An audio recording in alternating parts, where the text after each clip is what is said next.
Assalamualaikum warahmatullahi wabarakatuh. Waalaikumsalam warahmatullahi wabarakatuh. Kami dari kelompok kita ingin mempresentasikan antropologi dan penerapan teknologi bahasa dalam mengkaji kebudayaan. Saya akan memperkenalkan teman-teman saya. Aisyah kita ini Aisyah mana? Raja yang di depan komputer. Ya, di depan komputer. Yusuf, Gada, sama ada. Tingkat Desa, terus kita Sari, terus Sakina, terus kuliah saya, terus Dalam mengkaji keberagaman, manusia sebagai makhluk sosial sudah tentu komunikasi menjadi kebutuhan dasar untuk saling bertukar informasi, menyampaikan perasaan, dan berinteraksi. Dalam berinteraksi dengan sesama manusia menggunakan alat berkomunikasi yang disebut dengan bahasa. Bahasa merupakan salah satu unsur kultural universal yang dikembangkan oleh manusia untuk memahami dasar manusia berkomunikasi dengan orang lain. Selanjutnya, satu, konsep dasar bahasa.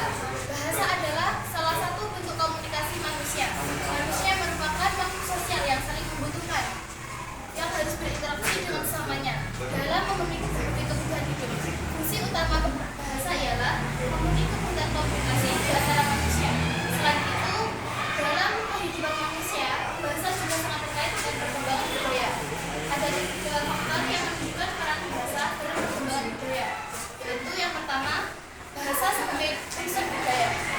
Setiap aktivitas dalam kehidupan manusia memiliki unsur bahasa di dalamnya. Maka untuk memahami perkembangan sebuah kebudayaan terlebih dahulu perlu diteliti perkembangan bahasa dalam masyarakat. Yang kedua yaitu bahasa sebagai sosial, yaitu bahasa dapat menunjukkan pola hubungan antara stratifikasi sosial di suatu masyarakat. Contohnya, dalam kebudayaan Jawa, anak berbicara dengan orang tua menggunakan bahasa Jawa Kolok, yaitu bahasa halus. Sementara ketika yang dengan sama usianya, orang Jawa memakai bahasa tutur, yaitu bahasa kasar. Yang ketiga yaitu bahasa sebagai simbol budaya suku bangsa. Bahasa dapat menunjukkan simbol budaya di suatu suku bangsa, terbukti dari keberadaan dialek atau logat bahasa yang berasal dari berbagai suku bangsa. Selanjutnya, dua, ragam bahasa di Indonesia. Di Indonesia terdapat 718 jenis bahasa. Meskipun banyak jenisnya, fungsi dan tujuan bahasa tetap sama, yaitu sebagai alat komunikasi. Di Indonesia sendiri, bahasa yang digunakan bermacam-macam. Berikut contoh bahasa di berbagai daerah di Indonesia, yaitu Sumatera menggunakan bahasa Minangkabau, Melayu, Alas, Padu. Selanjutnya Kalimantan menggunakan bahasa Banjar, Bahau, dan Bajau Kaya. Selanjutnya Sulawesi, Bandar, Muna, Maluku, Butuh. 4 yaitu bahasa Jawa, Madura, Sunda. Yang kelima Maluku, Alor, Aro, Kaisar, Ronda, Roma. Negara Indonesia juga memiliki bahasa nasional, yaitu bahasa Indonesia.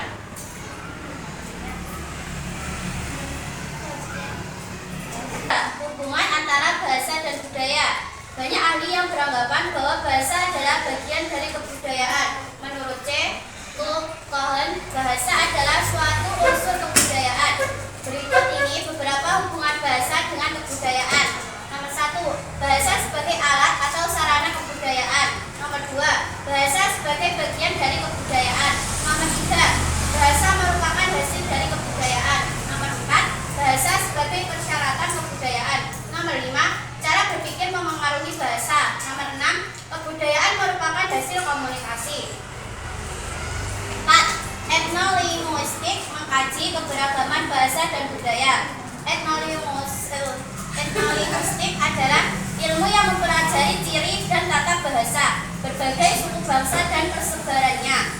Menurut Kamus Besar Bahasa Indonesia, etnolinguistik adalah cabang linguistik yang menyelidiki hubungan antara bahasa dan masyarakat pedesaan atau masyarakat yang belum mempunyai tulisan. Berarti mengistilahkan etnolinguistik antropologi atau disebut juga dengan antropologi. Linguistics yang didefinisikan sebagai studi tentang bahasa sebagai suatu sumber budaya dan tuburan sebagai kebiasaan atau praktek budaya. Adalah maksud inti dari kata madu yang tersaring sebagai bentuk ungkapan keturunan.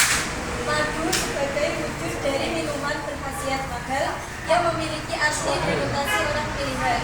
B. Tes napas madu artinya pegangan yang baik, maka tuturan kalimat tersebut memiliki arti kultural seorang warok harus memiliki pedoman yang baik dalam berpikir dan bertindak atau perilaku sehari-hari dalam menjalankan tugas sebagai seorang warok.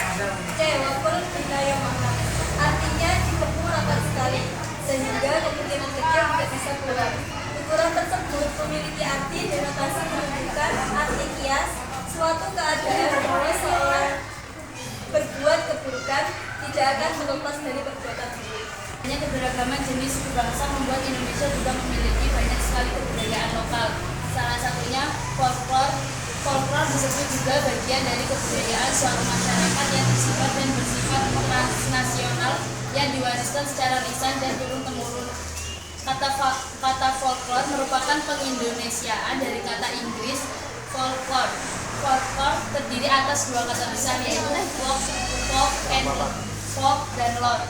Folk memiliki arti sekelompok orang yang mempunyai ciri-ciri pengenal fisik, sosial, dan kebudayaan sehingga bisa dibedakan dari kelompok lainnya. Melalui penelitian folklore dapat dilihat kebudayaan suatu suku bangsa sebelum adanya pengaruh kebudayaan asing. Misalnya kepercayaan, pandangan, hidup, adat istiadat, dan cara berpikir masyarakat. Sebagai lisan adalah sebuah tradisi yang memiliki perpaduan antara lisan dan budaya. Syarat-syarat ini memiliki makna berkaitan terhadap sesuatu yang bersifat baik. Bentuk dari faktor sebagai lisan ini diantaranya: 1. Kepercayaan rakyat, 2. Permainan rakyat, 3. Adat istiadat, 4. Upacara, 5. Pesta rakyat. C. Folklore bukan lisan adalah suatu tradisi budaya yang menggunakan material atau non-material sebagai cara dalam penulisannya. Untuk bentuk folklore yang termasuk ke dalam kategori material yakni 1. Arsitektur rakyat, 2. kerajinan tangan rakyat, 3. pakaian dan perhiasan tubuh adat, 4. makanan dan minuman obat, 5. obat-obatan tradisional.